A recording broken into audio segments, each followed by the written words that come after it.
राम राम। आज मैं आपके साथ मंगल ग्रह के एक ऐसे उपाय की चर्चा करने जा रहा हूं जिसे मैंने कई लोगों को करवाया और परिणाम बेहद सुखद मिले। और यही उपाय मैं आज आपके साथ शेयर करूंगा। लाल किताब के कई विद्वान मेरे से जुड़े हुए हैं इस चैनल के माध्यम से। ठीक है, और मुझे कमेंट करके वो कहते हैं कि आप कहते हैं कि मैं लाल किताब करता हूं, लेकिन लाल किताब के उपाय आप कम बताते हैं, इधर उधर की बात ज़्यादा करते हैं। देखिए, एक चीज़ समझिए, ज्योतिष हो या कुदरत का कोई भी माध्यम हो, उसमें रिसर्च हमेशा होती है। पहले वैदिक ज्योतिष था, हवन यज्ञ करवाए जाते थे, फिर मंत्र जाप शुरू हो गए।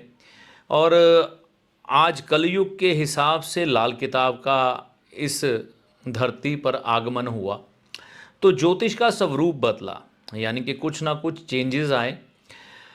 लाल किताब पूजा पाठ रिकमेंड ही नहीं करती, इतने रत्नों की तरफ जाती नहीं है, बहुत कम रत्न बताए गए हैं। तो इसमें एडवांस हो गया, यानी कि ज्योतिष एडवांस हो गया, यानी कि ज्योतिष में हर समय रिसर्च हुई। ठीक है ना। तो अगर हम इंसान की बात करें, पहले वो रथ गाड़ी, घोड़ा गाड़ी, बैलगाड़ी पर चलता था। धीरे धीरे साइकिल, मोटरसाइकिल, कार, जहाज पे पहुंच गया। तो सफ़र करने की जो एक सुविधा थी वो बदल गई, है ना। समय के साथ रिसर्च हुई, तो ये रिसर्च कोई तो करेगा, मैं नहीं करूँगा तो कोई और करेगा। ऐसा नहीं है कि लाल किताब का मैं ही एक ऐसा विद्वान हूँ जो नए उपाय खोज रहा है, बहुत से विद्वान हैं। कई विद्वान ऐसे हैं जो पब्लिकली नहीं ये चीज़ें बताते, अपने पास रख लेते हैं, अपनी विरासत समझ के नहीं देना चाहते वो किसी को।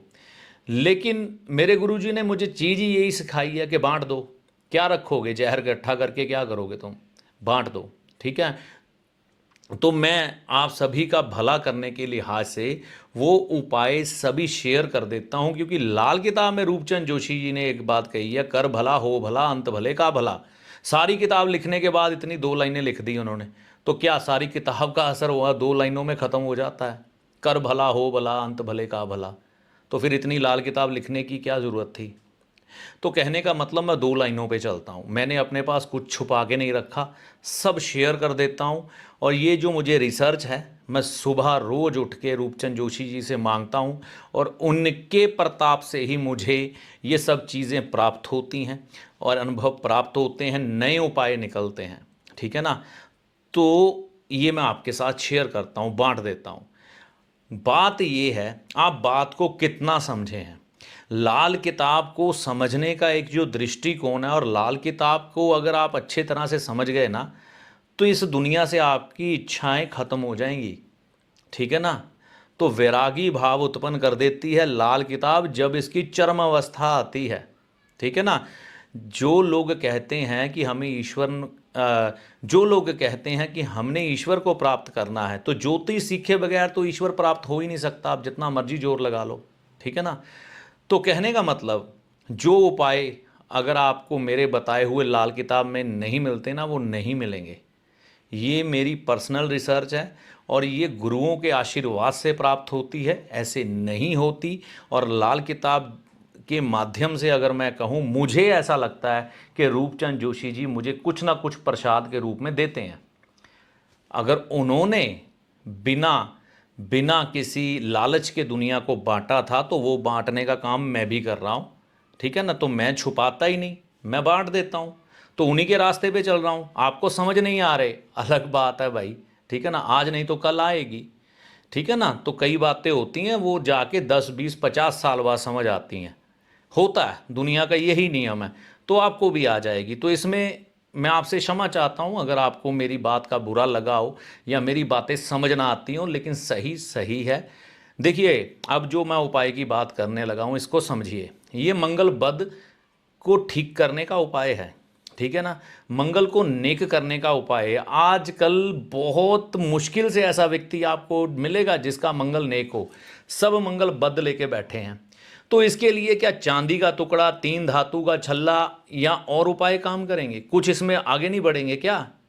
कुछ ऐसे उपाय नहीं खोजेंगे क्या जो आपको और बढ़िया परिणाम दे पाए? ठीक है ना। तो ये बात है। अगर कोई कुछ नहीं करता है, तो हम उसको कोसते हैं, अगर कोई कुछ करता है तो उसे कोसते हैं। बात ये होती है हम वहाँ तक पहुँच नहीं पाते, जो पहुँचा है हम उसको कोसते हैं कि आप सही तरह से उस ज्ञान को नहीं बांट रहे। लेकिन समय जब बीत जाता है, वो इंसान आपके बीच में नहीं होता, तब उसकी बातों को याद करके आप कई बार हंसते हैं तो कई बार रोते हैं। तो कहने का मतलब मंगल बद का ये उपाय है, मंगल का उपाय है, मंगल को नेक करने का उपाय है। लाल किताब में क्या बताया गया है? मंगल को नेक करने का उपाय क्या है? यही है ना, चांदी के छल्ले, है ना, 3 धातु का कड़ा, है ना, और तांबे का मिश्रण, सोने का मिश्रण, है ना, और रेवड़ियाँ, जो भी है, ठीक है ना, ये सभी उपाय हैं। तो हमने एक बात समझनी है कि मंगल को सूर्य ठीक करता है, मंगल बद को सूर्य ठीक करता है। तो ये उपाय सुनिए क्या है, जिसके परिणाम बहुत शानदार मिले। किसी भी सरकारी भूमि पर, किसी भी सरकारी भूमि पर पार्क को छोड़ देना, ठीक है ना, पार्क को छोड़ देना, और कोई भी सरकारी भूमि पकड़ लेना, ठीक है, उसमें नीम का पेड़ लगाओ। अब नीम का पेड़ होता है मंगल का, और सरकारी भूमि होती है सरकार की, ठीक है ना। तो सरकार कौन है? सूर्य, सूर्य ग्रह की होती सरकारी भूमि, और भूमि को हम माँ भी कहते हैं, वो होगी चंद्रमा, ठीक है ना। तो उसमें नीम का पेड़ लगाया, तो मंगल अब सूर्य और चंद्रमा के अधीन चला गया, ठीक है ना, सरकारी भूमि के अंदर चला गया। तो वो सूर्य और चंद्रमा भूमि के अंदर चला गया, और उसकी पालना आपने कर दी, यानी कि उसको पानी लगाया जितनी देर तक वो पलता नहीं, तो आपका मंगल नेक हो गया सदा के लिए। अब वो पेड़ जितनी देर तक वहां खड़ा रहेगा, आपका मंगल खराब नहीं होगा। कितनों के मंगल ठीक हो गए ऐसे। तो यहाँ चांदी के कड़े, चांदी के छल्ले, ये वो, ठीक है, लाल किताब के दृष्टिकोण से मैं ये नहीं कहता ये उपाय गलत हैं, किताब में लिखे हैं तो बिल्कुल सही है, मैं ये नहीं कहता कि मैं लाल किताब से बड़ा हूँ, लेकिन ये भी उपाय गलत नहीं है। अगर आप विद्वान हैं, आप इस बात को समझेंगे। अगर आपकी बुद्धि वहाँ तक नहीं पहुँची तो अलग बात है। तो ये ही बात समझनी है हमें कि हम कर क्या रहे हैं, करवा क्या रहे हैं, उसकी जड़ कहाँ पर है, उसका मूल कहाँ पर है, ये सिद्धांत को समझना है, ठीक है ना। तो इन बातों को जब आप समझ जाएंगे ना, तो फिर सही से आप पर पंडित रूपचंद जोशी जी की कृपा हुई हुई मानी जाएगी, क्योंकि उन्होंने कई उपाय ऐसे दुनिया को करवाए थे जो किसी किताब में दर्ज नहीं है, लेकिन वो उपाय हुए थे। तो वो कहाँ से आए, ठीक है ना। तो ये रिसर्च होती है जो फिर गुरुओं की कृपा से मिलती है। रूपचंद जोशी जी की कृपा से मिल रही है, क्योंकि वो किताब लिखने वाले गुरु हैं, और उसको समझाने वाले मेरे जो गुरु हैं, उनकी कृपा से मुझे मिल रही है, और आगे भी मिलती रहेगी, ऐसी आशा करता हूँ। और आपसे भी ये आशा करता हूँ आप इन चीज़ों को समझिएगा।